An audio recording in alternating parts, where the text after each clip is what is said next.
সবাই তোমরা কেমন আছো একটু বলবে আমাকে। আমার তো ভীষণ ঠান্ডা লেগে গেছে, প্রচণ্ড শরীর খারাপ, গলা প্রচণ্ড ব্যথা, গলার স্বর শুনে সবাই বুঝতেই পারছো।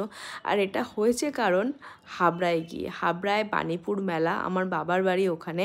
তো মেলায় প্রত্যেক বছর যেতেই হয়, আর এবছর গিয়ে ওখানে যা ঠান্ডা পড়েছে, হাওড়ার তুলনায় প্রচণ্ড বেশি ঠান্ডা ওখানটায়। তো মেলার কথা বলি, মেলা যেদিন শুরু হয় সেদিন একটা প্রসেশন হয় পুরো হাবড়া বাজার থেকে শুরু করে মেলার মাঠ অবধি। আর সেই প্রসেশনটাই তোমাদের সবাইকে দেখানোর জন্য চলে এসেছি। মেলা শেষ হয়ে গেছে অনেক দিনই, এতদিন পরে প্রসেশনটা নিয়ে এলাম কারণ আমার একটু ব্যস্ত ছিলাম, প্রচণ্ড শরীর খারাপ ছিল তাই দেখাতে পারিনি। তো যাই হোক, ঠিক আছে, যারা দেখতে পাওনি তাদের জন্য আর একটা সুবিধে করে দিচ্ছি। দেখতেই পাচ্ছ কি সুন্দর সুন্দর প্রসেশন নিয়ে মেলা শুরু হয় আমাদের ওখানে। আর মেলাতে প্রচুর আনন্দ হয়, প্রচুর জিনিস, প্রচুর বড় মেলা হয়। বলা হয় এটা পশ্চিমবঙ্গের দ্বিতীয় বড় মেলা। অনেক রকম খেলাধুলো সারাদিন ধরে চলতে থাকে।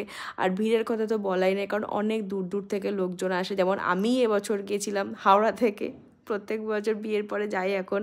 আমার বাড়ির থেকে সবাই গেছিলো, যারা যারা মেলা এখনও ঘোরোনি তারা অবশ্যই সামনের বছর যাবে ওখানে।